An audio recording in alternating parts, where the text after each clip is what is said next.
शानदार सेशन हम लोग शुरू करने वाले हैं। राम सर के बारे में बताऊं तो 20 साल का डायरेक्ट सेलिंग का तजुर्बा है।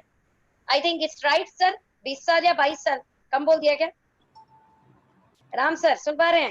डायरेक्ट सेलिंग में मैं फर्स्ट टाइम इंट्रोड्यूस हुआ था सन 2000 में। ओके। मतलब मेरी फर्स्ट मीटिंग हुई थी 19 सितंबर 1999 को, तो ऑलमोस्ट लगभग 20 साल प्लस हो गए। ओ नाइस। हाँ, जब मैं 20 डायरेक्ट सेलिंग में फर्स्ट टाइम प्रॉस्पेक्ट हुआ था किसी का। तो राम सर अपने आप में बहुत शानदार लीडरशिप रखते हैं। बहुत मजा आने वाला है आपको पूरी टॉक में। जो हम इनके साथ संवाद करने वाले हैं उस संवाद में बहुत सारे लोअर मिडिल क्लास बहुत कनेक्ट होने वाले हैं। जॉब क्लास के लोग, जैसे सर का जो बैकग्राउंड है वो फार्मा, सर ही बताएंगे, वैसे फार्मा बैकग्राउंड है बहुत अच्छे से, तो सर को प्रोडक्ट नॉलेज वाइज हम बोले तो बहुत अच्छी नॉलेज है। इन शॉर्ट बहुत अच्छे इंसान भी है। हाँ, मुझे इन्हें लाने में नानी याद आ गई थी। ना जाने मैंने कितनी मीटिंगें की और हर मीटिंग के बाद मैं सोचती थी अब की मीटिंग नहीं करूंगी। यार इतना कोई मीटिंग थोड़े करा जाता है किसी के साथ, इतना फॉलो अप थोड़े करना होता है किसी का। लेकिन हर बार मीटिंग में इनका behaviour is a very attractive, मतलब इतना अट्रैक्टिव बिहेवियर है कि आप एक बार इनसे मिल लेंगे ना तो आप दोबारा मिलेंगे। आप मन से हो सकता है आप सोचो यार ये बंदा आ तो रहा नहीं है, मैं बार बार इससे मिलके क्या करूं, बट बिहेवियर के कारण आप इनसे बार बार लगातार मिलने का प्रयास करेंगे। और इनके व्यवहार के कारण, इनके बिहेवियर के कारण मैं इनसे मिलती रही, बार बार प्रयास करती रही कि आ जाए, शुरू करें, और आज कहानी बन गई है।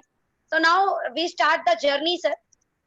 पहला इंट्रोडक्शन राउंड, आप क्या हैं, कहाँ से हैं, आपका जॉब प्रोफाइल क्या रहा, क्योंकि डायरेक्ट सेलिंग एकदम से तो आए नहीं होंगे, क्योंकि किसी का भी खानदान हमें डायरेक्ट सेलिंग में नहीं डालता है। Yes. मतलब आपने जरूर कुछ ना कुछ किया होगा, तो उसको थोड़ा सा बताएं ताकि हमारी जनता आपके साथ कनेक्ट हो पाए। बिल्कुल। सबसे पहले मैं अपने व्यूअर्स को कहना चाहूँगा, गुड इवनिंग फ्रेंड्स, मेरा नाम रामकृपाल सरोज है और मैं अभी करेंटली दिल्ली से आपसे बात कर रहा हूँ। और बाय बोर्न एंड ब्रॉटअप जो रहा हूँ मैं यूपी के सुल्तानपुर डिस्ट्रिक्ट से। और मेरी 12th तक की एजुकेशन मेरी सुल्तानपुर से ही हुई है। और मेरा फेवरेट सब्जेक्ट साइंस में बायो था। और मेरा फ्यूचर जो ड्रीम प्रोजेक्ट था वो 12th करने के बाद सीपीएमटी करना था। और सीपीएमटी करने के बाद मैं मतलब मेडिकल की तैयारी करना था मुझे। और बट अनफॉर्चुनेट मेडिकल की तैयारी नहीं कर सका कुछ फैमिली रीजन की वजह से। मैं 94 में दिल्ली आया। और दिल्ली आया तो उसके बाद मैं एज ए करियर एक फार्मेसी में एज ए रिटेल सेल्स में एज ए फार्मासिस्ट में करीब 1 जनवरी 2000 को 1 जनवरी 94 को इंट्रोड्यूस हुआ। और लगभग उस जॉब को मतलब मैं 9.5 साल as a retail pharma sales करीब 9.5 साल किया है। मेरे जॉब टाइमिंग जो होते थे, सुबह 9 बजे मैं इंटर करता था फार्मेसी में और रात को कभी 9 बजे, कभी 9:30 बजे या 10 बजे तक मैं छूटता था। तो पर डे 13 घंटे काम करने वाला आदमी था। मेरी स्टार्टिंग दिल्ली में 94 में जो हुई थी, 750 रुपए की सैलरी से मेरी स्टार्टिंग हुई थी दिल्ली की जर्नी। पहली सैलरी थी जो फार्मेसी से मुझे 26 दिन 13 घंटे काम करने के बाद मिला था। और लेकिन मुझे खुशी इस बात थी कि मैं अपने पैर पे खड़ा हो रहा हूँ। और फैमिली बैकग्राउंड, मेरे पिता मतलब मैं अपने पिताजी किसान हैं, फार्मर हैं और गांव से बिलोंग करता हूं, यूपी के सुल्तानपुर डिस्ट्रिक्ट से, लम्बुआ तहसील से। और अगेन मैं बात करूं, मेरी 12वीं तक की एजुकेशन वहीं से हुई है। और फैमिली में कोई बिजनेस बैकग्राउंड नहीं था, कोई फाइनेंशियल बहुत ज़्यादा स्टेटस नहीं था। इवन कि मुझे याद है कि हमने अपने बचपन की जो पढ़ाई करी है वो मतलब ट्यूशन फीस के लिए जो है परेशानी होती थी हम लोगों को ट्यूशन फीस देने के लिए। तो उस बैकग्राउंड में हमने अपना 12th कंप्लीट किया था। और 94 में जब भी दिल्ली आए तो फार्मेसी में काम करते हुए मैं अपने ग्रेजुएशन दिल्ली यूनिवर्सिटी से ओपन कंप्लीट किया। और लगभग 9.5 साल रिटेल फार्मा में रहा है। फार्मेसी का बहुत अच्छा नॉलेज था मुझे, रिटेल का।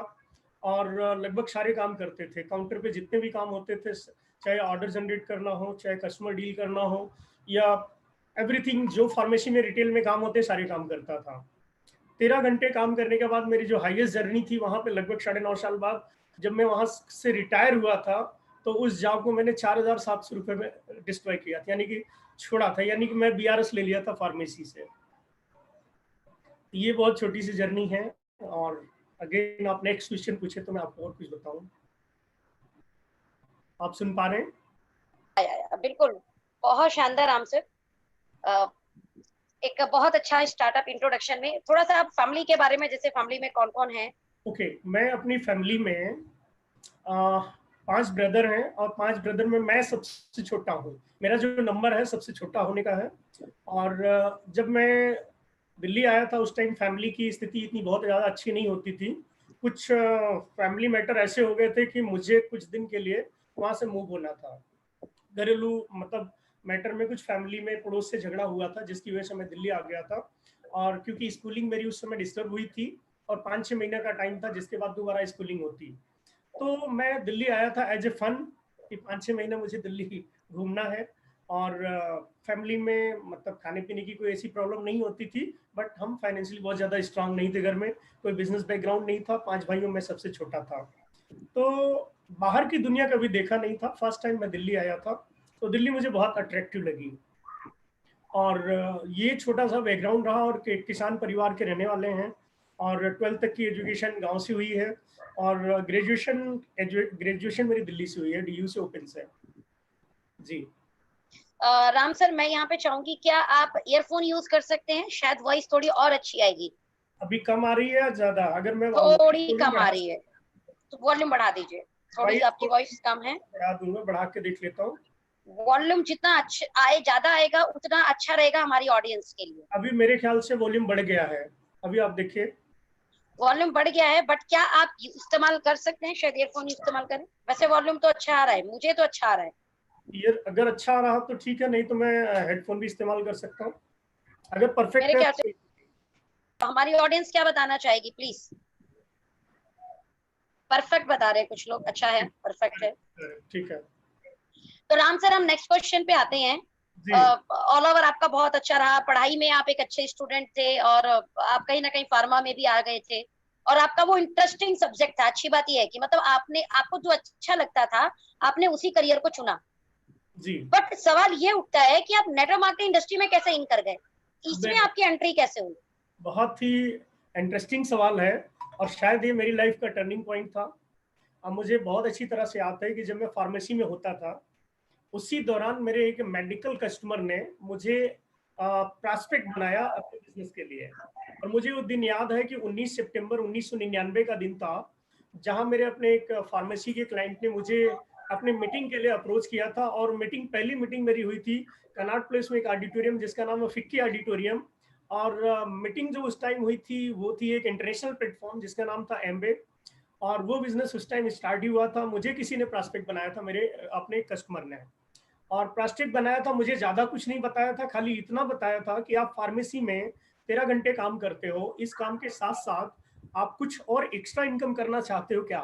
तो मैं बहुत एम्बिशियस था और मैं हमेशा कुछ ना कुछ एक्स्ट्रा ढूंढता था, लाइफ में कुछ अपग्रेड करना चाहता था।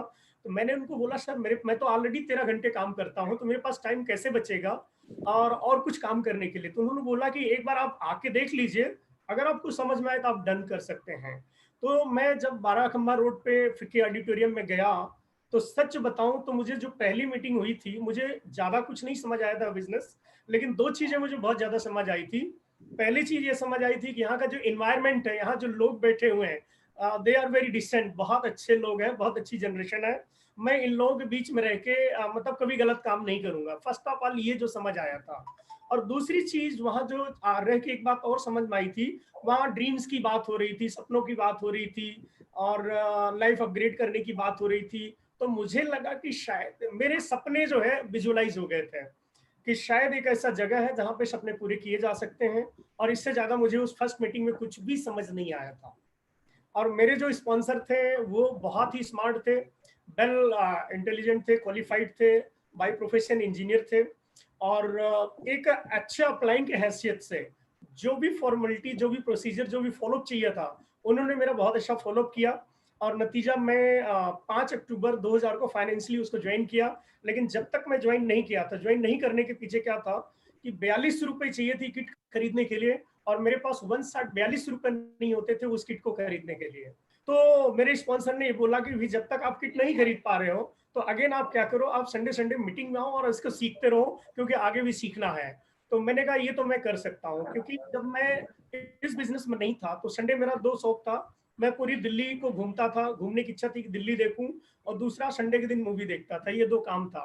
तो मैंने कहा चलो इसी बहाने जो है, अगर मैं संडे संडे मीटिंग में जाऊंगा तो मेरा घूमना भी हो जाएगा, कुछ लोगों से मुलाकात भी होगी, और साथ साथ में एक बिजनेस को भी मैं सीखना चालू कर दूंगा।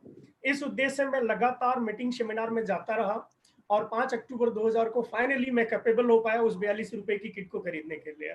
और इस तरह से मेरी स्पॉन्सरिंग हुई, और उस बिजनेस में लगभग 1 से 1.5 साल तक कंटिन्यू रहा। और 1 से 1.5 साल के अंदर वहां मैंने सीखा कि नेटवर्क मार्केटिंग क्या होती है, और नेटवर्क मार्केटिंग का फ्यूचर क्या होता है, और नेटवर्क मार्केटिंग में किस तरह से फास्ट ग्रोथ करी जाती है। नेटवर्क मार्केटिंग के जो बेसिक रूल थे, टीम टीम बनाना और टीम से काम करना, मीटिंग लेना, सेमिनार लेना, इस तरह के सारे प्रोसेस मैंने 1-1.5 साल में वहां से सीखा था। तो मैं थैंक्स कहना चाहूंगा मेरे जो स्पॉन्सर थे, जिन्होंने मुझे एक सही गाइडेंस दी, सही चीजें सिखाई, और एक लीडरशिप के गुण सिखाए, बुक पढ़ने की हैबिट डाली, मीटिंग में जाने की हैबिट डाली, और टीवी नहीं देखने की आदत छुड़वाई उन्होंने, सिनेमा देखने की आदत छुड़वाई उन्होंने। और जब मैं बिजनेस में नहीं था तो बहुत देर तक सो के उठता था, तो उन्होंने क्या किया, मुझे कभी 7 बजे घर पे बुला लेते थे, कभी देर रात तक बुलाते थे। तो वो जो मेरा स्पेयर टाइम था, खाली टाइम था, उसको उन्होंने खूब अच्छे से यूटिलाइज किया और मुझे टाइम की वैल्यू समझाई। इस तरह से मेरा इंट्रोडक्शन हुआ नेटवर्क मार्केटिंग से। वो मेरी पहली कंपनी थी, पहली कंपनी किसी को, बहुत पहली बहुत शानदार, बहुत शानदार राम सर। पहली अब मैं इसमें कंपनी ये, अच्छा मैं प्लीज सॉरी यार, पहली मैं अब इसमें कंपनी हाँ, एक कंटिन्यू कराना चाहूंगी आपसे कि जी, आपकी जर्नी में वो पहली कंपनी थी। यस, ओके में आने से पहले ऐसा लाइफ का क्योंकि फ्लक्चुएशन जरूर रहा होगा, क्योंकि आपने 20 साल दिए इस इंडस्ट्री को। जी, 100% आई मतलब मैं गारंटेड बोल सकती हूँ कि ऐसा फ्लक्चुएटेड रहा होगा, कंपनियां चेंज भी हुई होंगी, बहुत सारी चीजें कुछ रहा होगा। प्लीज उसको जरूर शेयर कीजिए, कौन कौन सी कंपनीज में आपने अच्छा काम किया, आप उभरते हुए एक सितारे बने। और मैं कहूंगी सर आप ईयरफोन यूज कर लीजिए, ईयरफोन आप यूज कर लीजिए, ज्यादा अच्छा आवाज आएगा। तो अभी हम जाएंगे हमारी ऑडियंस को आपके अनुभव को बताना कि इस बीच आपका पहला, आपने जैसा बताया कि आपका इंट्रोडक्शन इस इंडस्ट्री के अंदर एक इंटरनेशनल कंपनी के जरिए हुआ, और एक इंटरनेशनल कंपनी के रहते आपने काम अच्छा किया, कुल मिलाकर आपने सीखा, बुक लर्निंग हैबिट बहुत अच्छी हुई, अपलाइन रिलेशन आपका बहुत अच्छा था। तो ये हो गया लर्निंग पीरियड, पर ऐसे क्या क्या पड़ाव आए 20 साल के अंदर, प्लीज उसे जरूर डिस्कस करें। हाँ, मेरी आवाज अभी आपको आ रही, मैंने हेडफोन यूज किया है। बहुत अच्छी आ रही है और क्लियर आ रही है। गुड। तो आपका बहुत अच्छा सवाल था कि पहली कंपनी तो किसी को बाई चॉइस नहीं मिलती, बाई चांस ही मिलती है, क्योंकि फर्स्ट कुछ नहीं पता था, बाई चांस ही मिली थी। सेकंड, 1.5 साल जब मैं काम कर रहा था, काम तो अपने लेवल पे जो मुझे मेरे अपलाइन ने बताया वो मैं करता था, मीटिंग में आता, मीटिंग कोई भी नहीं मिस करता था, बुक भी अच्छे बहुत सारी, यानी कि उस टाइम में मैंने बुक की लाइब्रेरी बनानी चालू करी। आज मेरे पास मैं कहूँ कि 2 सूटकेस बुक्स और ऑडियो कैसेट से भरे हुए हैं। मुझे बुक पढ़ने की आदत पड़ी, ऑडियो की आदत पड़ी, इस तरह का मेरा एक कल्चर डेवलप, मेरी हैबिट में बहुत ट्रांसफॉर्मेशन हुआ उस जगह से। लेकिन मैं वहां पे लगभग 1.5 साल काम किया, लगभग 81 लोगों की टीम भी बनाई। बहुत बड़ा टर्नओवर नहीं कर पाता था, क्योंकि प्रोफाइल थी और मेरा जो सर्कल था उसमें वो जो प्रोडक्ट थे उस बिजनेस के, वो अफोर्ड नहीं हो पाते थे, क्योंकि इवन कि मैं खुद भी अफोर्ड नहीं कर पाता था उस प्रोडक्ट को। तो मेरा टर्नओवर बहुत बड़ा नहीं होता था, लेकिन उस बिजनेस में 9% के लेवल तक गया था, और लगभग 80 से 90 लोगों का ग्रुप बनाया था। सेकंड, उसी दौरान मैं कुछ लोगों को प्रॉस्पेक्टिंग करता था, कुछ लोग मुझे प्रॉस्पेक्टिंग करते थे। मेरे अपने एक फ्रेंड थे, हमारी फार्मेसी में कंप्यूटर हार्डवेयर का एमसी लिखा था, तो वो जो है हमारे यहाँ हार्डवेयर का काम से आते थे, और वो उस टाइम हर्बल लाइफ करते थे। तो वो मुझे हर्बल लाइफ के लिए मोटिवेट करते थे कि हर्बल लाइफ एक अच्छी कंपनी है, आप इसको ज्वाइन करो। और मुझे एमबे के लिए अप्रोच करता था कि एमबे एक अच्छी कंपनी है, आप ज्वाइन करो। ना वो मेरा ज्वाइन करते थे, ना मैं उनका ज्वाइन करता था, but we are a good friend, हम लोग हमेशा एक अच्छे फ्रेंड की तरह रहे। और अगेन 10 अप्रैल 2001 को उन्होंने अगेन मुझे एक सेमिनार में ले गए, बोले कि राम एक सेमिनार है, चल मेरे साथ घूम गया, क्योंकि मुझसे एज में काफी बड़े थे, तो बहुत रिस्पेक्ट रिगार्ड वाली बात थी। तो मुझे फरीदाबाद में ले गए डिलाइट होटल में। तो 10 अप्रैल 2001 का दिन था, जहां में डिलाइट होटल में गोल्ड माइन एक कंपनी थी जिसका सेमिनार, फर्स्ट सेमिनार किया गया था। अब उस सेमिनार को देखने के बाद ट्रेनिंग फीस थी 8,600, और मैं अगेन जो है उस समय रात को, यानी कि मेरी फार्मेसी की जो सेविंग थी, सारी सेविंग मतलब 10-12 हजार ही थी, तो मैंने उसमें से 8,600 रुपए उस बिजनेस प्लान में लगाया था। और एक 1.5 साल उस काम, 1.5 से 2 साल उस काम को किया था, क्योंकि लेवल प्लान था और 6 लेवल तक इनकम आती थी। मैं उस प्लान से लगभग 1.5 साल के अंदर 14 1 लाख रुपए 2002 में बनाया था उस प्लान से। तो ये जर्नी थी जहां से मैंने स्विच किया था। स्विच करने के पीछे यही रीजन था एमवे में काफी दिनों से मैं काम करता था, लेकिन मेरी पर्सनल टर्नओवर नहीं बढ़ने की वजह से मेरी इनकम नहीं आती थी और नतीजा जो है सर्वाइवल नहीं हो पाता था और मैं कभी फुल टाइम नहीं हो पाया। लेकिन जैसे ही उस बिजनेस में गया तो मेरी फार्मेसी की सैलरी 47 थी, मैं 2 दिन में ही वहां मनी सर्कुलेशन होता था, डोनेशन होता था, तो 48 रुपए बनाया था। तो मेरे मन में फेथ आया था कि अभी महीने की सैलरी तो आ गई है, अभी मैं पूरा महीना फुल टाइम काम करके देखूंगा। तो मैं उस बिजनेस में फुल टाइम हो गया। फिर अगेन महीने में 15,000 कमाया, 20,000 कमाया, इवन की 70-80 हजार रुपए भी उस महीने में कमाया। तो इस तरह से जर्नी हुई। 1.5-2 साल बाद लगभग 14 लाख बनाया। लेकिन उस बिजनेस की प्रॉब्लम क्या थी, लेवल प्लान था, 6 लेवल के बाद लेवल आउट हो जाते थे और वहां पे लेवल आउट होने के बाद पैसा नहीं आता था, लेकिन सोशल सर्विस बहुत ज्यादा थी। फिर उसी दौरान मुझे दूसरी कंपनी मिली फॉर्चून गिफ्ट के नाम से। मेरे ही अपने एक फ्रेंड थे फरीदाबाद से, उन्होंने कंपनी बनाई और उस कंपनी को उन्होंने ज्वाइन कराया। सेम प्लान था जैसे हम पहले कर रहे थे, और क्योंकि उस टाइम भी मुझे बहुत ज्यादा समझ नहीं थी प्लान की, कैलकुलेशन की, लेकिन हाँ पैसा कमाने की एक इच्छा थी कि कुछ बड़ा करना है, तो उन्होंने बताया कि ये प्लान उससे बेटर है। तो मैं उस प्लान को ज्वाइन किया और लगभग 17 महीने काम किया था। उस प्लान से भी 13-14 लाख रुपए बनाया था। एक उस प्लान में कुछ गिफ्ट वगैरह भी थे, जिसमें 800 कार, यानी कि मैं अपनी लाइफ की पहली 800 कार 7 नवंबर 2004 को लिया था, ब्रांड न्यू। यानी कि मैं साइकिल, मेरी जर्नी फार्मेसी की शुरू हुई थी साइकिल से, और साइकिल से फिर मैं जुलाई 2000 साइकिल परचेज किया था ड्यू टू डायरेक्ट सेलिंग, और फिर सन 2004 में आते आते मैं कार से चलने लग गया था। अगेन प्रॉब्लम क्या थी कि बहुत छोटे बजट की कंपनी थी, मैनेजमेंट बहुत अच्छा नहीं था, फाइनेंशियली स्ट्रांग नहीं थी, तो वो कंपनी जो है 1-1.5 साल में लगभग वो कोलैप्स कर गई। यानी कि उन्होंने ऐसी स्थिति पैदा कर दी कि अब मैं वहां काम नहीं कर सकता था। उन्होंने मेरी इमेज भी खराब कर दी और साथ साथ में जो है मेरा नेटवर्क भी खराब कर दिया। कुछ थोड़ा ग्रिडी माइंडसेट के थे। तो जहाँ पे वो छोटे बजट की कंपनी थी, कंपनी में बजट कुछ था ही नहीं, एक किराए के ऑफिस से कंपनी चालू हुई थी और डोनेशन प्लान था, कुछ भी इन्वेस्टमेंट नहीं थी कंपनी के पास। तो इस तरह से जब मैं वहाँ अगेन 2004 में फिर से एक छोटी सी बात को लेकर डिस्प्यूट हुआ था, तो मैंने उस कंपनी को छोड़ा और फिर अगेन मुझे एक अच्छे प्लेटफॉर्म की तलाश थी। अब मैं लगभग फाइनेंशियली स्ट्रांग भी हो चुका था, 30-35 लाख रुपए कमा चुका था नेटवर्क मार्केटिंग से। अब मुझे एक ऐसे प्लान की तलाश थी जिसमें मुझे स्टेबिलिटी मिले और लॉन्ग टर्म काम करने की, मैं बार बार बेरोजगार ना हो सकूं। तो इसके लिए उस दौरान मैंने सन 2005 1 जनवरी को मैंने आरसीएम बिजनेस स्टार्ट किया। 1 जनवरी को मैंने जब आरसीएम स्टार्ट किया, तो आरसीएम के स्टार्ट करने से पहले देखा था उनके प्रोडक्ट अफोर्डेबल थे और प्रोडक्ट की रेंज ऐसी थी जो लोगों के काम की थी। और मैं प्लान की कैलकुलेशन ज्यादा नहीं समझ पाया था उस टाइम, तो मुझे ये नहीं पता था कि वहां पे बहुत बड़ा पैसा नहीं बनेगा। बट उस प्लान में काम किया और उस समय के हिसाब से मैं, उस बिजनेस में एक लेवल होता है टेक्निकल अचीवर, टेक्निकल अचीवर के लिए 5-5 लाख का बिजनेस मैनेज करना होता, कि जो लेवल को मैं 1 साल में क्वालिफाई किया था। यानी कि मैं 1 जनवरी को स्टार्टअप किया था 2005 को, और अगेन मई में मैं लीडरशिप क्वालिफाई कर गया था, और गोल्ड एक पिन होती है जो मैं जुलाई में क्वालिफाई कर गया था, जुलाई 2005 में। स्टार प्लेटिनम एक पिन होती है जो मैं सितंबर 2009 में क्वालिफाई किया था। अगेन 3 महीना बिजनेस को मेंटेन करना था, 3.5 लाख दोनों लेग, तो जहां पे मैं टेक्निकल क्वालिफिकेशन में गया। इस तरह से दिसंबर तक मैं जो है टेक्निकल क्वालिफिकेशन कंप्लीट कर लिया था। विद इन 1 ईयर मैं बहुत सौभाग्यशाली था कि उस प्लान में 1 साल में मैं टेक्निकल क्वालिफाई किया था।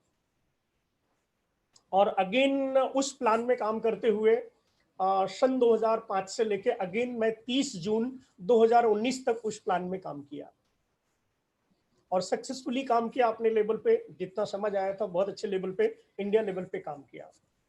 जी मैम। तो ये रहा आपका कि कुछ इंटरनेशनल कंपनी का अनुभव रहा, फिर जी कुछ इन्वेस्टमेंट प्लान भी आ गए लाइफ के अंदर, जी और जी एक लंबा अरसा आपने आरसीएम को दिया। RCM is a phenomenal company, एक अच्छी कंपनी है।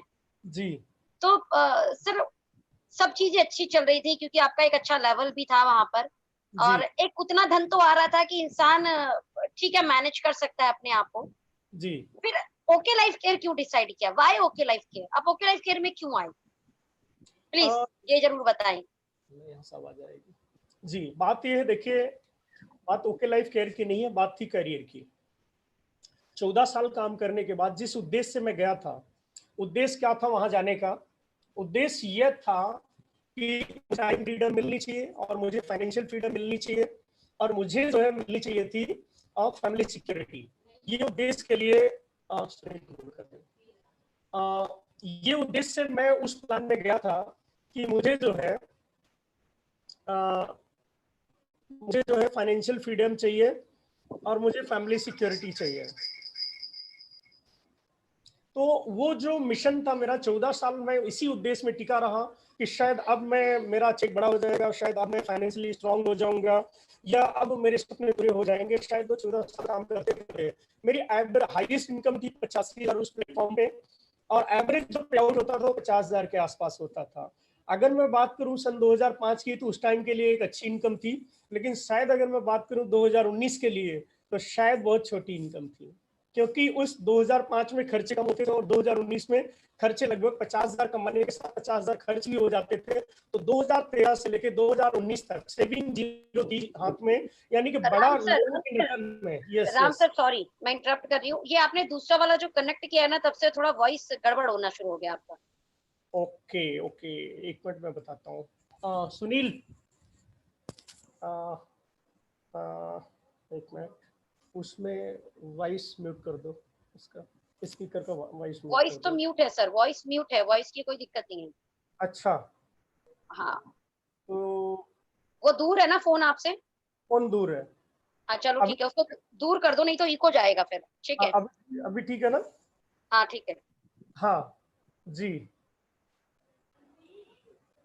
तो आप कुछ वाई ओके पूछिए। लाइफ केयर पे थे आप, वाई ओके लाइफ केयर में आपने बात किया करियर का। बात ये कर रहे थे कि देखो, जिस मकसद से, अगर मैं सच बोलूं, दिल से बोलूं, तो मैंने कभी भी प्रोडक्ट को ज्वाइन नहीं किया था, मैंने करियर को ज्वाइन किया था।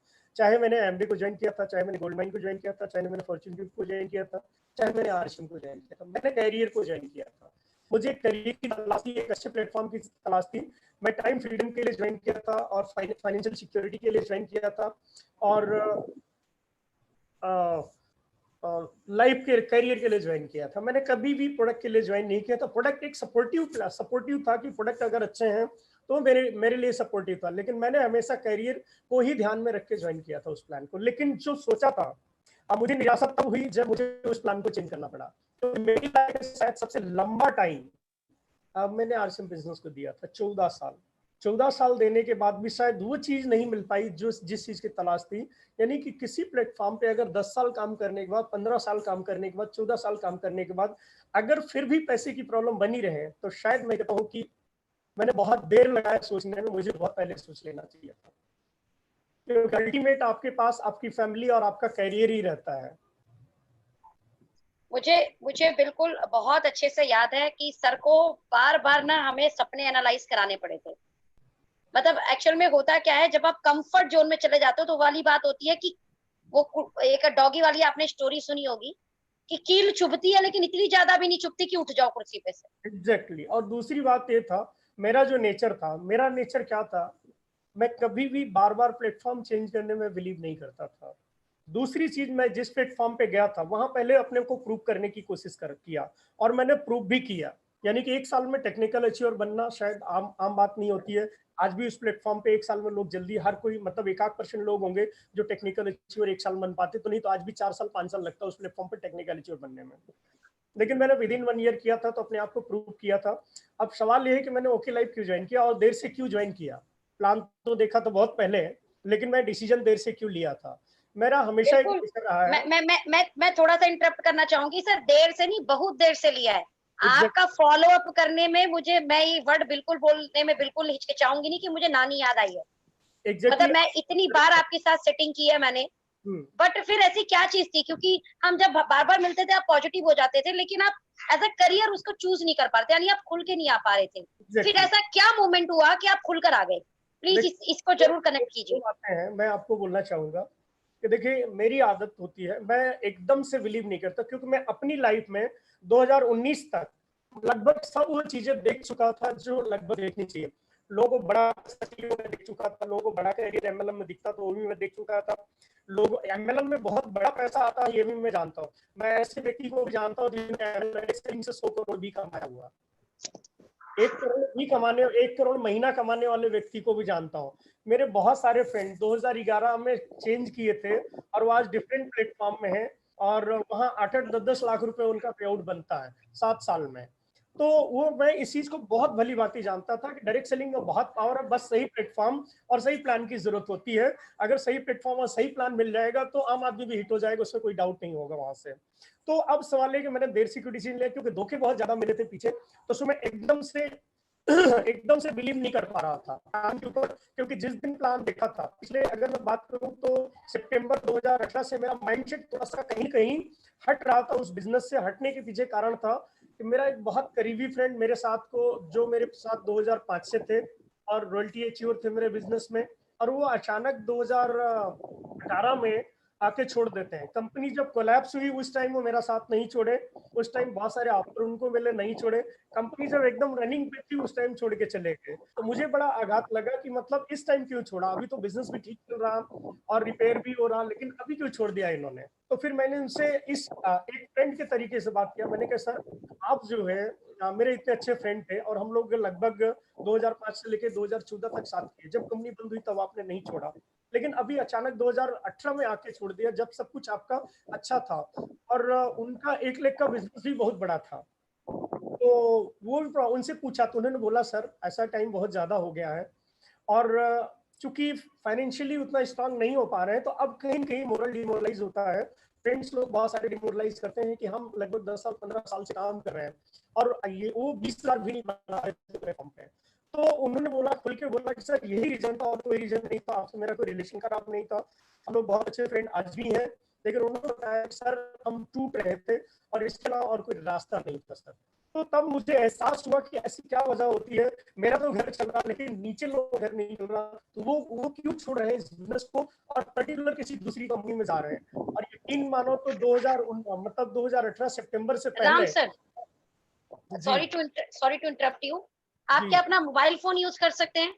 कंप्यूटर मुझे नहीं लग रहा आपको साथ दे रहा है। आपका फोन भी पैनलिस्ट में है, आप अपने फोन से बात कीजिए इसको बंद करके।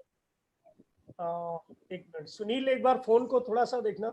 सुनील आप अपने फोन को यूज करो और फोन को अपने पास, जैसे जैसे मैं अपने पास करके बोल रही हूँ इस तरीके से पास करके बोलिए, देखिए फिर देखते हैं कैसी आवाज आ रही है। अब मैं यहाँ से अगर अपने फोन को एक बार एग्जिट करता हूँ तो थोड़ा मुझे देख के बताइए आ रही कि नहीं आवाज आ रहा है। मैंने अपने फोन को एग्जिट कर दिया है, अभी आवाज आ रही है या नहीं आ रही है? आवाज आ रही है सर, हम चाहते हैं कि साउंड आपकी लाउड आए थोड़ी। थोड़ा साउंड कंप्यूटर के या तो पास आकर बोलिए। ओके। अभी आ रही आवाज आपको? हाँ बिल्कुल। ठीक है। तो मैं ये कह रहा था कि हम जो है फिर माइंड में आया कि आखिर लोग छोड़ रहे हैं, क्यों छोड़ रहे हैं, और हमें कहीं ना कहीं इसको समझने की जरूरत है। और यकीन मानिए तो मैं 2018 सितंबर से पहले मैं प्लान तक नहीं देखता था किसी और कंपनियों का।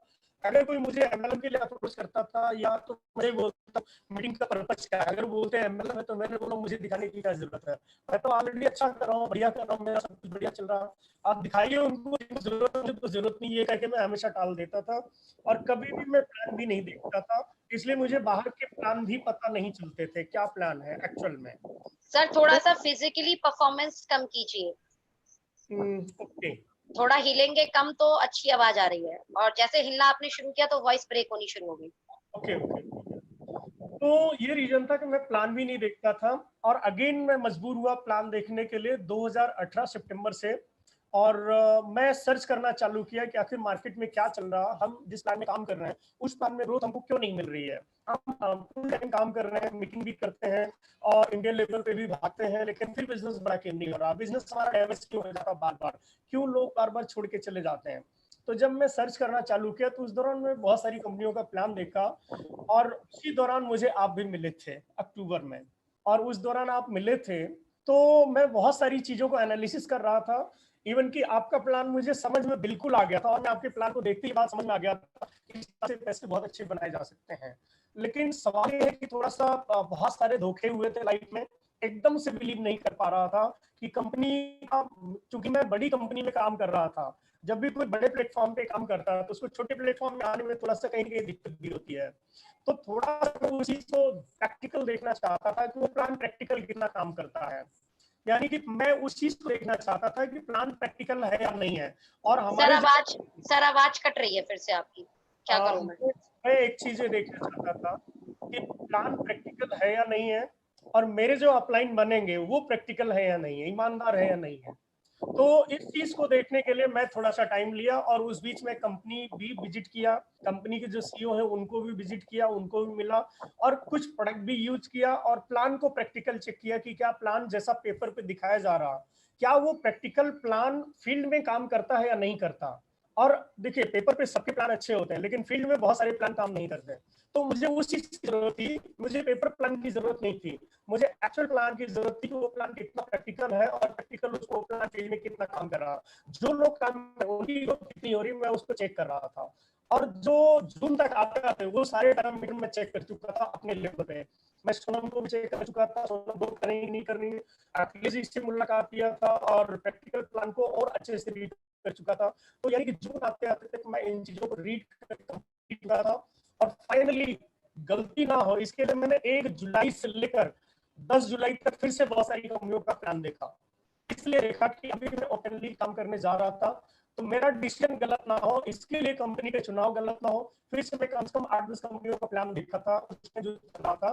और अगेन मुझे जो finally profile wise, product wise और पेआउट वाइज और लीगल वाइज और एक कंपनी मिली थी वो ओके लाइफ मिली थी। तो 15 जुलाई से फाइनल डिसीजन ये हुआ था अब ओके लाइफ को ही करना है। बहुत बढ़िया सर। मैं चाहूंगी ना थोड़ा सा हेडफोन निकाल के एक बार बात करना, तो शायद अच्छा है। इन शॉर्ट अभी तक हम कहानी में ये पहुंचे कि आपका इंट्रोडक्शन राउंड, फिर आपने नेटवर्क मार्केटिंग में कहां तक किस तरीके से काम किया, किस किस कंपनियों को आपका चुनाव करना पड़ा, और आप ऑलरेडी तकरीबन एक लंबा अरसा आपने आरसीएम को दिया और आरसीएम में भी टेक्निकल अचीवर थे।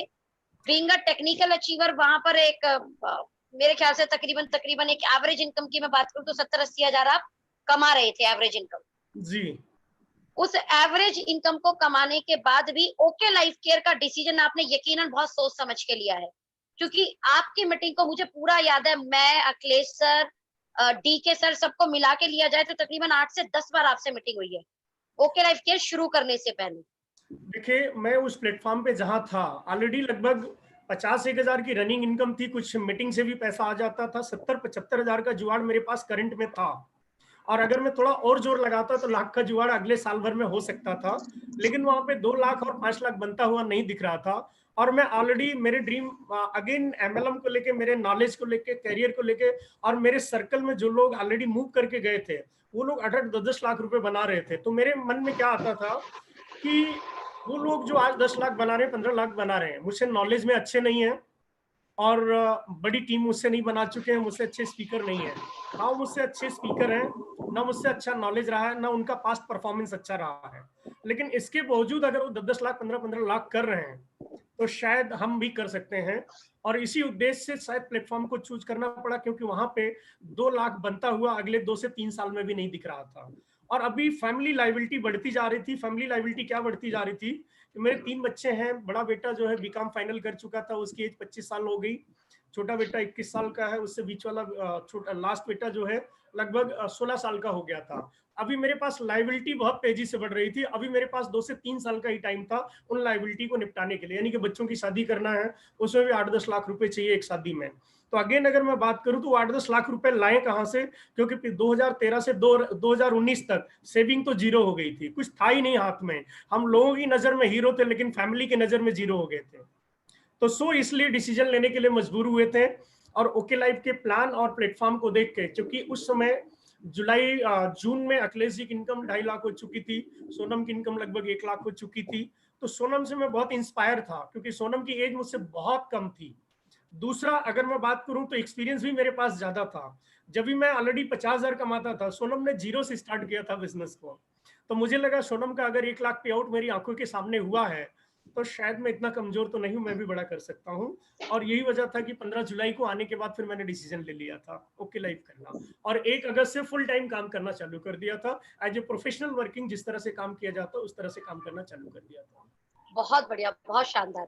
अब राम सर, ऐसा तो है नहीं कि आपका नाम राम है, भगवान राम को भी अपने लाइफ में बड़े प्रॉब्लम आए थे, तो आपका नाम भी राम ही है, तो ऐसा तो है नहीं आपके लाइफ में प्रॉब्लम नहीं आया होगा, अप डाउन्स नहीं आए होंगे, फ्लक्चुएशन नहीं आया होगा, प्रॉब्लम इस तरीके की भी आई होंगी कि शायद आपको भी ये लगने लगा होगा कि इंडस्ट्री का डिसीजन गलत ले लिया, ऐसे कुछ वो मूवमेंट जिसमें आपको लगा था कि यार ये इंडस्ट्री का गलत चुनाव कर लिया है? मैं यहाँ थोड़ा आपको बात करना चाहूंगा कि मेरा अनुभव थोड़ा डिफरेंट रहा है। मैं अगर बात करूं 2001 से, तो कभी भी 50,000 रुपए से नीचे महीने में नहीं कमाया। तो इंडस्ट्री का डिसीजन मेरे लिए गलत नहीं था। हाँ, कंपनी का डिसीजन जरूर गलत हो गया था। कंपनी चुनने का डिसीजन जरूर गलत हुआ था। क्यों? कि मैं जैसे ही स्टैंड होता था, जैसे ही कमाने की बारी आती थी, कंपनी सरक जाती थी। तो ये बहुत सोच समझ के मैंने आरसीएम का डिसीजन लिया था कि आरसीएम एक बहुत बड़े इंफ्रास्ट्रक्चर की कंपनी है। और 2011 में मुझे बहुत तेज धक्का लगा था, क्योंकि जब आरसीएम 2011 में कंप्लीटली शट डाउन हुई थी, तो मुझे बहुत ज्यादा सिटबैक हो गया था कि हे भगवान, मैंने क्या मतलब क्या हो गया इस लाइफ में। जो कि एक लीगल प्लेटफॉर्म को समझ रहे थे और बहुत अच्छे तरीके से चल रहे थे, कहीं प्लान में मनी सर्कुलेशन नहीं होती थी। अगेन वो कंपनी ही पूरा कोलैप्स हो गई और हमारी इनकम जीरो हो गई। लेकिन हमारे खर्चे ऑलरेडी 50-60 हजार के पल चुके थे। 3 बच्चे थे, मिसेज थी, उनकी पढ़ाई थी, हमारे पास लगभग ऑलरेडी एक बहुत मोटा खर्चा हो चुका था और हम अपने सारे काम छोड़ के एक काम पे डिपेंड हो चुके थे। तो पहली बार ये समझ में आया था कि फैमिली सिक्योरिटी बहुत जरूरी है। अगेन, चूंकि बड़ी कंपनी थी और मन में कहीं न कहीं हम बाई डीपली बहुत ज्यादा घुस गए थे उस प्लान में, तो भरोसा था कि वो प्लान जरूर चालू होगा। तो उस दौरान मतलब वेट किया, धरना दिया, प्रदर्शन दिया। हमारे वीडियो भी यूट्यूब पे जाके देख सकते हैं। रामकृपाल सरोज लाइव जंतर मंतर पे प्रदर्शन किया, रामलीला मैदान पे प्रदर्शन किया, उद्योग मैदान जयपुर पे प्रदर्शन किया कंपनी को चालू करने के लिए। तो चूंकि हम जानते थे कि कंपनी सही है, ये चलेगी जरूर, मन में विश्वास था। और कहीं ना कहीं एक बात हम ये भी सोच रहे थे कि अगर इस बार चालू होगा तो शायद पहले से बहुत बड़ा मूवमेंट होगा, क्योंकि अभी तक कंपनी इंडिया में जब भी कोई कंपनी बंद होती, चालू नहीं हो पाती। अगर आरसीएम चालू होगा शायद एक हिस्ट्री क्रिएटिंग होगा। लेकिन मुझे नहीं पता था कि बंद होने के बाद जो ड्रॉबैक आएंगे उसकी वजह से मार्केट जो नेगेटिव होगी उसको झेल पाएंगे नहीं झेल पाएंगे, ये हमने कभी नहीं सोचा था। तो इंडस्ट्री से मैं कभी नेगेटिव नहीं हुआ। हाँ, प्लान से और कंपनियों से जरूर नेगेटिव हुआ कि शायद मेरा चुनाव गलत हो गया और अगेन मेरी 14 साल की मेहनत खराब हो गई और अगेन मुझे फिर से अपने करियर को जीरो से स्टार्टअप करने के लिए काम करना पड़ेगा। तो लेकिन राम मैं सर इंडस्ट्री से कभी नेगेटिव नहीं हुआ, क्योंकि मैं इंडस्ट्री की पावर जानता था। इंडस्ट्री से मैं ऐसे लोगों को भी जानता जिन्होंने 100 करोड़ कमाए हैं, 50 करोड़ कमाए, 1-1 करोड़ महीने में कमाए। इंडस्ट्री गलत नहीं हो सकती, बस कंपनी और प्लेटफॉर्म गलत हो सकते हैं और टाइमिंग एग्री गलत हो। Agree agree agree with you. मैं हमेशा मीटिंग्स में बोलती हूँ कि अगर किसी व्यक्ति को ये क्लियर हो चुका है वाई नेटवर्क मार्केटिंग, और ये उसका आपने क्रिस्टल क्लियर कर दिया है, तो दुनिया की कोई ताकत उसको उस इंडस्ट्री से निकाल नहीं पाएगी। और ऐसा ही बिल्कुल राम सर कह रहे हैं, बिकॉज इन्हें इंडस्ट्री की पावर पता थी। तो इन्होंने ये समझ लिया कि मेरा डिसीजन बिल्कुल गलत हो सकता है, मैंने शायद गलत कंपनी का चुनाव किया, लेकिन इंडस्ट्री पावरफुल है।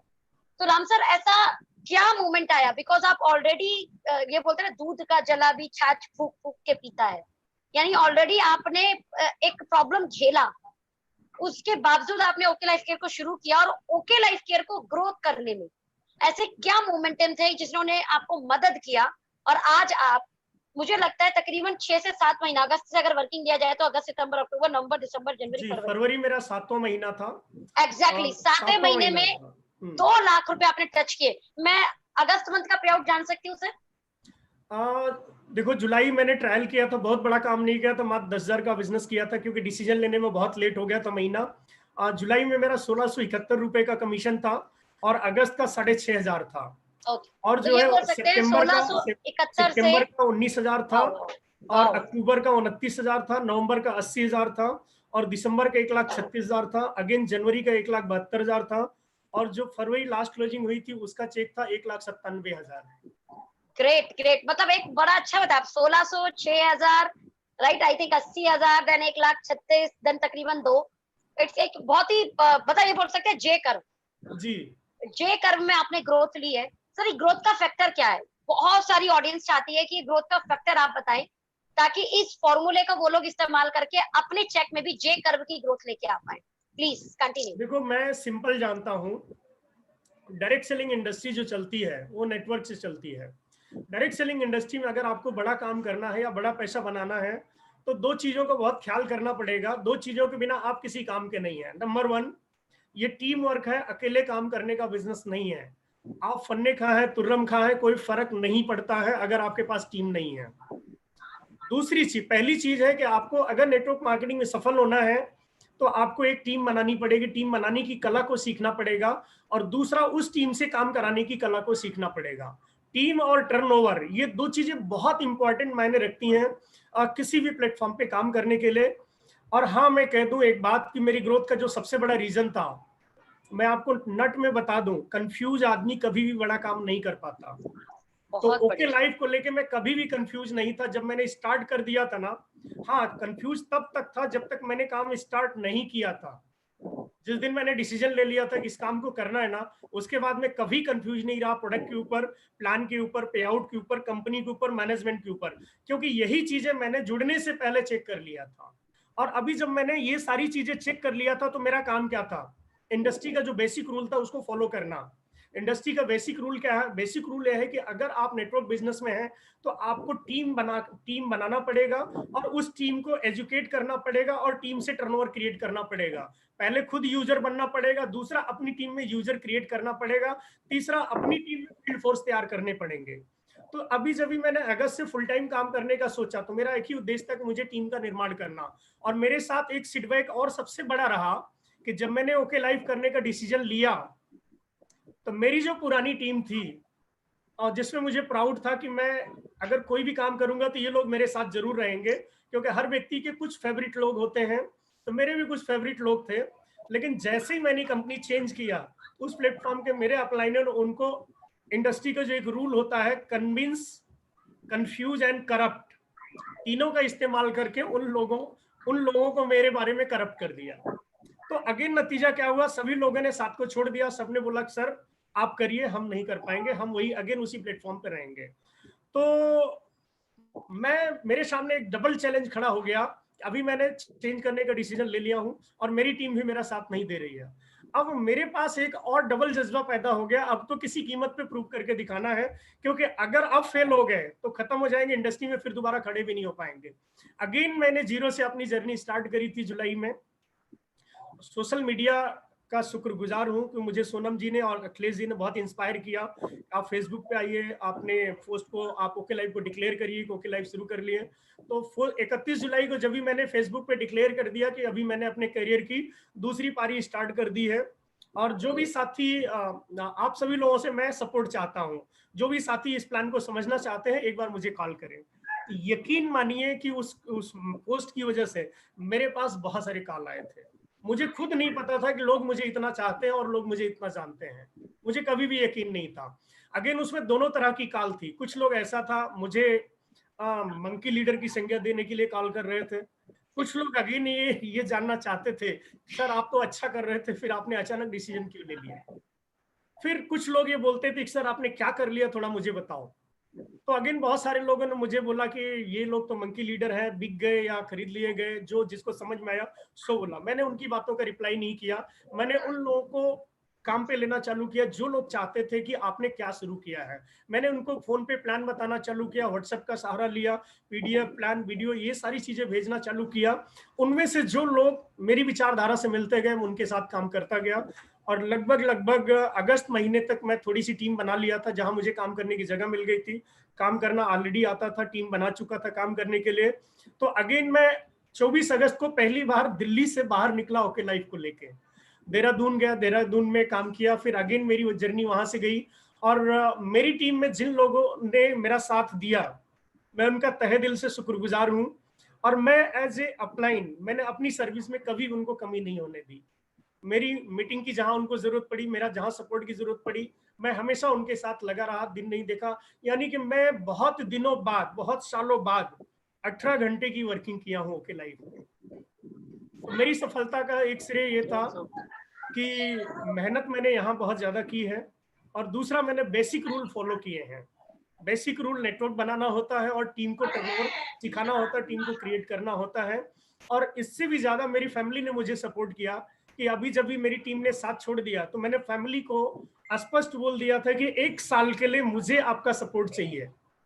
मैं 1 साल तक आप लोगों का ध्यान नहीं रख पाऊंगा, क्योंकि अगले 1 साल तक आपको जिस हालत में रहना है उस हालत में रहिए, लेकिन मुझे 1 साल का टाइम दीजिए अपने को स्टैंड कर। अगर मैं स्टैंड हो गया, आप सबको स्टैंड कर दूंगा। और मैं थैंक यू बोलना चाहता हूँ, मेरी फैमिली ने सपोर्ट किया। मेरी फैमिली ने ये नहीं पूछा कि 10 दिन कहाँ हो, 15 दिन कहाँ हो। मतलब हाँ, डेली हालचाल होती थी, लेकिन कभी ये नहीं पूछा कि आप क्यों इतना काम कर रहे हो। तो इसके लिए मैं बहुत, मेरी फैमिली जिम्मेदार है इस सक्सेस के लिए, और चूंकि मेरी मेहनत जिम्मेदार है, इंडस्ट्री का बेसिक रूल जिम्मेदार है, और मैं कभी कंफ्यूज नहीं था, मेरा डेडिकेशन जिम्मेदार है। और सबसे बहुत बड़ा श्रेय शानदार। अगर मैं बोलूं, तो मेरे अपलाइन में 3 लोग हैं, तीनों का मुझे बहुत सपोर्ट मिला है। Deepa and Prateek lovely couples हैं, जिनका सपोर्ट मुझे बहुत ज्यादा, टेलीफोनिक सपोर्ट, मोरल सपोर्ट बहुत ज्यादा मिला है। अखिलेश जी, जिनसे मैंने इस बिजनेस प्लान की कैलकुलेशन और क्या डिफरेंस होता है, पैसा लोग क्यों नहीं कमा पाते, क्यों लोगों को प्लान बदलना पड़ता है, ये बहुत सारी कैलकुलेशन को मैंने अखिलेश जी से सीखा। और again really I am very thankful to Sonam. Sonam ने मुझे बहुत इंस्पायर किया, और सोनम ने मुझे बहुत साथ दिया स्टार्टिंग के दिन में, जहां शुरू में मुझे जरूरत थी, मुझे बहुत ज्यादा जरूरत नहीं थी, सिर्फ स्टार्टअप की जरूरत थी। शायद 2-4 प्लान के लिए मुझे जरूरत थी, कि जहां मैं शुरुआत कर रहा था, प्लान को सीखना था मुझे, और थर्ड पार्टी की जरूरत थी। इसलिए मुझे सोनम की बहुत सख्त जरूरत थी। सोनम ने रियली मतलब जरूरत जिस समय थी उस टाइम मुझे पूरा साथ दिया। तो ये लोग मेरी सक्सेस के जिम्मेदार भी हैं, जिनकी वजह से मैं कह सकता हूँ कि आज मैं सक्सेस का जिम्मे ये लोग हैं। और अगेन मैं बात करूं कि ओके लाइफ का जो सिस्टम है, इसने मुझे बहुत इंस्पायर किया। मेरी फर्स्ट एडीपी हुई थी जिम कार्बेट में अगस्त महीने में, शायद 22-23 अगस्त को था। मैं फर्स्ट टाइम जिम कार्बेट में गया था ओके लाइफ के एक एडीपी प्रोग्राम को देखने के लिए। वहां जाने के बाद मैं फर्स्ट टाइम डीके सर को एज ए स्पीकर इंट्रोड्यूस किया, सुना था। तो उसके बाद जो ग्रोथ का फार्मूला उनका सुना था, कि आज 2020 में 1 लाख रुपए चाहिए फैमिली को रन करने के लिए, 2040 में 10 लाख रुपए चाहिए फैमिली को सरवाइव करने के लिए। तो आज 1 लाख रुपए बनाना जरूरी है, और हर महीने 12.5% की ग्रोथ देना जरूरी है, तब जाके 2040 में आप 10 लाख रुपए कमा पाएंगे। उस मीटिंग एग्जैक्टली। के बाद मेरा ब्रेन बहुत ज्यादा ओपन हुआ था। उस दिन के बाद मैंने अपलाइन को कॉल नहीं किया था कि मुझे यहाँ चलना वहां चलना है, जहां जरूरत थी वहीं बोला। अगेन मैंने इंडिविजुअल वर्किंग शुरू किया। अजय सर जैसे जो कहते थे, अपने आप को अपलाइन मान के काम करोगे तो आप सक्सेस होंगे। तो जो वहां से जिम कार्बेट से आया था, कि ग्रोथ फार्मूला समझ लिया था, तो 2 बातें समझ में आ गई थी कि 1 लाख बनाना जरूरी है जल्दी से, और दूसरा उसमें 12.5% की ग्रोथ देना हर महीने जरूरी है।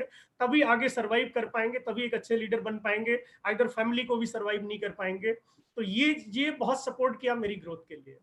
इन शॉर्ट मैं अगर इसको समराइज करूं, जो मुझे समझ में आया खास तौर पे, जैसे भगवान राम ने 14 साल का वनवास लिया था अपने पिताजी के कहने पे, तो ये कह सकते हैं कि अगर आपको यहाँ फाइनेंशियल फ्रीडम लेना है, अपने परिवार को सेट करना है, तो 1 लाख का 1 साल का वनवास ले लो राम सर के अकॉर्डिंग।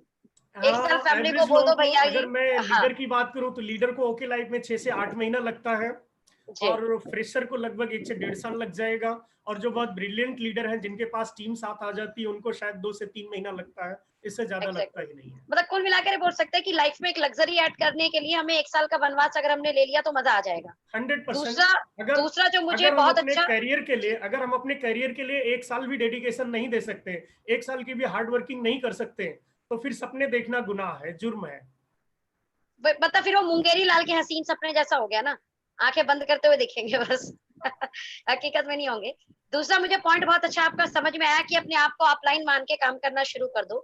तीसरा जो मैं पर्सनली सर का बताना चाहूंगी, मेरे लेवल पे सर को मेरे से ज्यादा अनुभव है इस इंडस्ट्री का, और बहुत रिगार्ड करती हूँ मैं सर का। लेकिन हमेशा इन्होंने हमेशा ग्रोथ किया है। अगर आप देखो तो इन्होंने 6,000 दिन है ना, मतलब 1,600 दिन 6,000, उसके बाद मतलब बढ़ते रहे चेक में। लेकिन उन्होंने हमेशा मेरे से ये पूछा, सोनम जी अभी बताओ भी मुझे नेक्स्ट क्या करना है।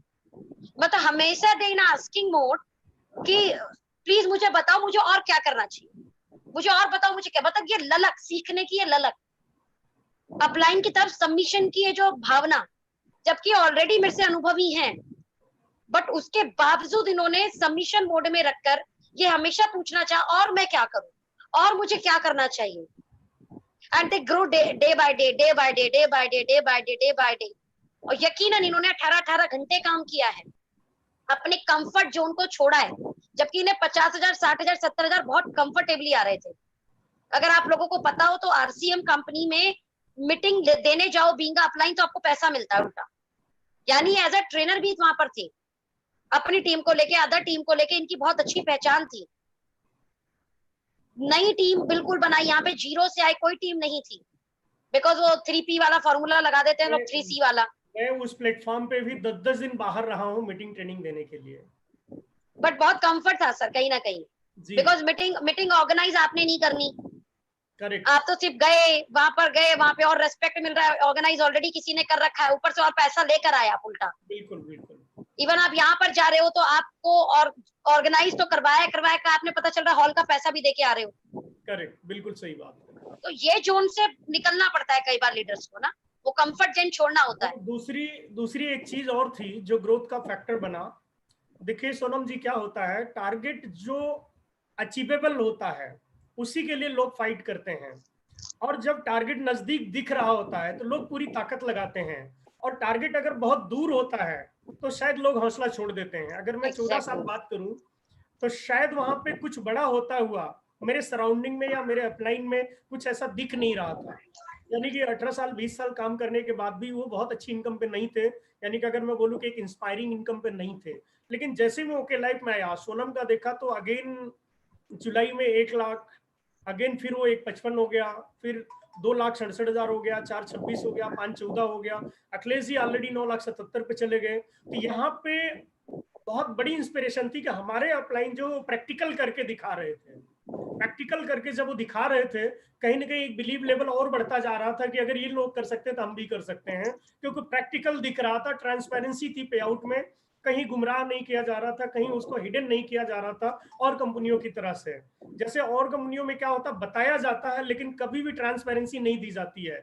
जो व्यक्ति कमा 50,000 रहा होता, वो व्यक्ति बोलता 5 लाख कमा रहा हो। तो ये ट्रांसपेरेंसी मुझे ओके लाइफ में बहुत ज्यादा नजर आई, और उसी ट्रांसपेरेंसी की वजह से शायद फेथ और मजबूत होता चला गया है, और शायद मुझे ताकत मिली काम करने के लिए, मुझे थकान का अनुभव नहीं हुआ, क्योंकि सामने से मैं दिखता था मेरे अपलाइन बहुत ज्यादा ग्रो कर रहे हैं, बहुत ज्यादा। और दूसरी बात, एक चीज और थी कि दूसरी कंपनियों में बहुत जल्दी लोग 50,000 पे कंफर्ट जोन में चले जाते हैं, लेकिन अगेन मैं जब अपनी अपलाइन सोनम और अखिलेश को देखता था कि अगेन इतने हाई पे आउट होने के बाद भी वो कंफर्ट जोन में नहीं, अगेन वो ऑलरेडी 10 घंटे 12 घंटे काम कर रहे हैं। तो फिर मुझे लगता था कि अगर ये लोग इतने पे आउट पे जाने के बाद अगर अपनी टीम के लिए इतने डेडिकेटेड है, तो मेरे पास तो अभी टीम ही नहीं है, मेरे पास तो बहुत छोटा सा बिजनेस है, तो मुझे तो बड़ा करना है, इसलिए मुझे और ज्यादा काम करने की जरूरत है।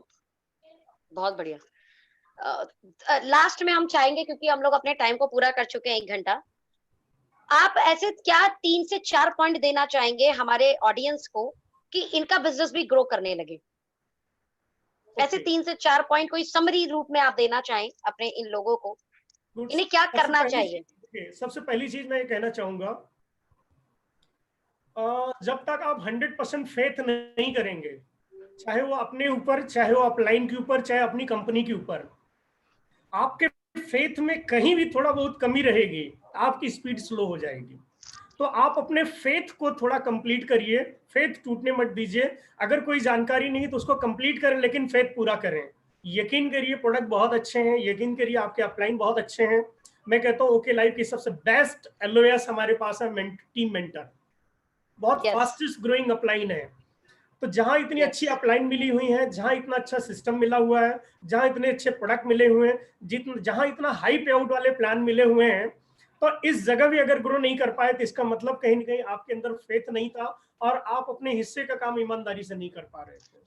तो पहला पॉइंट मैं कहना चाहूंगा कि आपको फेथ करना चाहिए अपलाइन पे, फेथ करना चाहिए प्रोडक्ट पे, फेथ करना चाहिए कंपनी पे, फेथ करना चाहिए एजुकेशन सिस्टम पे। आपको फॉलोवर अच्छा बनना चाहिए, जैसा आपको बोला जा रहा उसको आप अच्छा फॉलो करिए। और दूसरा अगेन बात करूंगा, सीखने की, ये बिजनेस लेबर बिजनेस नहीं, ये बिजनेस लीडरशिप का बिजनेस है। नेटवर्क मार्केटिंग में हमेशा वही लोग ग्रो करते हैं, लेबर मानसिकता से आते जरूर हैं, लेकिन जो लीडरशिप की मानसिकता में आ जाते हैं वो लोग जरूर ग्रो कर सकते हैं। तो ये बिजनेस लेबर बिजनेस नहीं है, ये बिजनेस लीडरशिप का। आए आप किसी भी बैकग्राउंड से हो सकते हैं, आपका डिफरेंट बैकग्राउंड में हो सकता है, बड़ा पोस्ट भी होगा, लेकिन नेटवर्क मार्केटिंग के बैकग्राउंड में आपको लीडरशिप के रूल्स को सीखना पड़ेगा, आपको अपनी लीडरशिप को बढ़ाना पड़ेगा, आपकी अपनी पर्सनालिटी पे काम करना पड़ेगा, आपको अपनी लीडरशिप पे काम करना पड़ेगा, आपकी अपनी कहीं ना कहीं नॉलेज पे काम करना पड़ेगा। अब मैं एक बात आपको बताऊं कि जब मैं किसी के सामने बैठता हूं तो मैं ये नहीं सोचता हूं कि आदमी ज्वाइन करेगा नहीं करेगा, लेकिन मेरे मन में हमेशा एक ख्याल आता है कि जिस व्यक्ति के सामने मैं बैठा हूं अगर मैं प्रेजेंटेशन कर रहा हूँ, व्यक्ति जुड़े ना जुड़े, लेकिन प्लान खत्म होने के बाद अगर वो ये कह दे कि आपका प्लान बहुत, दिखाने का तरीका बहुत अच्छा है, आपका वे ऑफ प्रेजेंटेशन बहुत अच्छा है, वो जुड़े ना जुड़े, अगर ऐसा बोल देता तो मैं समझ जाता हूँ कि मैं जीत गया हूँ। तो जब भी आप प्लान दिखाएं, आपके अंदर एक फीलिंग होना चाहिए, सामने वाला व्यक्ति जुड़े या ना जुड़े, लेकिन एटलीस्ट आपके प्लान दिखाने की तारीफ वो जरूर कर दें कि आप एक अच्छे प्रेजेंटर हो। अगर ऐसा कर लेते हैं तो डेफिनेटली आप जीत के बहुत करीब चले जाएंगे। और ऐसा तभी हो पाएगा जब आप बार बार प्रैक्टिस करेंगे, बार बार प्रैक्टिस करेंगे प्लान दिखाने की, और बहुत ज्यादा लोगों को प्लान दिखाने की कोशिश करेंगे, तो धीरे धीरे आपके पास परफेक्शन आ जाएगा।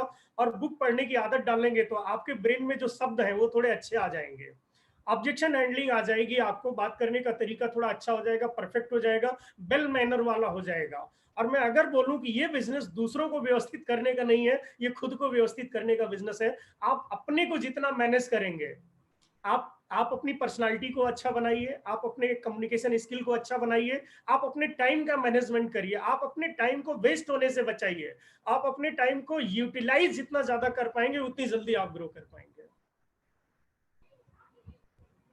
और अगेन फिर मैं बात बोलूंगा कि आपको सिस्टम के टच में रहना है, यानी कि इवेंट को मिस नहीं करना है। जैसे आज हमारा लॉकडाउन में सभी लोग डिफरेंट काम में लगे हैं, बट हमारे पास इतना शानदार सिस्टम है जूम मीटिंग के थ्रू, यानी कि जूम आपके लिए ब्रह्मास्त्र है इस लॉकडाउन में। यानी कि जूम के जरिए आप वो काम कर सकते हैं जो ओपन होने के बाद भी नहीं कर पाएंगे। यानी कि आप कनेक्टिविटी अपनी टीम के साथ, अपने प्रॉस्पेक्ट के साथ, अपने लोगों के साथ कितनी अच्छी बना सकते हैं, कितनी अच्छी रख सकते हैं, शायद वो प्रॉस्पेक्ट यानी कि कनेक्टिविटी की वजह से आपका बिजनेस बहुत ज्यादा ग्रो करेगा। So nice. 3 पॉइंट आपके बहुत अच्छे रहे। नाउ द टाइम कि हम लोग जो है पूरी मीटिंग को समराइज करें और क्वेश्चंस को उठाएं। तो ऑल ओवर बहुत सेशन बहुत अच्छा रहा। आई नो कि सभी यूट्यूब वालों को भी बहुत पसंद आया होगा। मैं कहना चाहूंगा, प्लीज। डायरेक्ट सेलिंग का पहला रूल है 100% प्रोडक्ट यूज। अगर आप जिस बिजनेस में हैं, अगर आप उस बिजनेस के प्रोडक्ट से आप खुद कन्विंस नहीं है तो दूसरों को कन्विंस मत करिए। आप जब तक सेटिस्फाई नहीं होंगे किसी चीज से, आप प्रमोट नहीं कर पाएंगे, और प्रमोट करेंगे तो वो प्रमोशन कहीं ना कहीं गलत होगा, दिल से नहीं आएगा। इसलिए आप प्रोडक्ट की डीप नॉलेज रखिए थोड़ी सी, और साथ साथ में प्रोडक्ट का प्रैक्टिकल खुद करिए। अब मैं अगर बात बोलूं कि मेरे घर में शायद अभी बात करूं तो मैं i3 का भी इस्तेमाल कर चुका हूं, और आपका My90 रेगुलर यूज करता हूं, ओके फिट में रेगुलर यूज करता हूं, तुलसी फिनल सीड में रेगुलर यूज करता हूं। मेरी फैमिली में मेरा बच्चा ब्रेनकिट भी यूज करता है। अगेन मेरी फैमिली में जो प्रोडक्ट यूजेबल है सारे ही यूज करते हैं। मेरा एक वसूल है कि अगर आप डायरेक्ट सेलिंग में सक्सेस होना चाहते हैं तो आप अपने बिजनेस के ब्रांड एम्बेसडर हैं। आप अपने प्रोडक्ट को अगर खुद यूज नहीं करेंगे, और अगर आप अपने बिजनेस के प्रोडक्ट को खुद नहीं यूज करेंगे, तो आप बड़ा टर्नओवर नहीं कर पाएंगे। आपको खुद यूज भी करना है, और उनको मूव करने के लिए जगह भी बनानी है, आपको कुछ कस्टमर भी सेट करना है। अब मैं ये नहीं कहूंगा सेल्स के पीछे पागल होइए, लेकिन एक एग्जाम्पल सेट करने के लिए आपको 2-4 कस्टमर आपको जरूर बनाने, ताकि टीम आपकी फॉलो कर सके, कस्टमर बना सके। इस बिजनेस में प्रोडक्ट शेयर करना है, और साथ साथ में प्रोडक्ट यूज करना है आपको पहले खुद, और यही काम टीम से करवाना है। ये दो बहुत ज्यादा मायने रखते हैं, दो काम। राम सर, मैं यहाँ पे अपना कुछ क्वेश्चंस लेना चाहूंगी जी, क्योंकि आपका आरसीएम का अनुभव है, तो लोग आरसीएम से रिलेटेड बड़े क्वेश्चन कर रहे हैं। हाँ जरूर। कुछ लोगों का ये कहना है कि आरसीएम के कंपनी के टॉप लीडर का हाईएस्ट इनकम क्या होगा। मैं थोड़ा सा यहाँ पे यूट्यूब को ऑफ करती हूँ। सभी हमारे यूट्यूब दर्शकों को दिल से बहुत बहुत धन्यवाद, आप हमारी इस मीटिंग में आए थे, बहुत आभार आपका। और right now thank you so much, bye bye, take care, कल फिर मिलते हैं। ऑफ कोर्स ये मेरे को बिलीव है कि राम सर की स्टोरी ने आपको बहुत इंस्पायर किया होगा। तो बाय बाय, टेक केयर, घर पे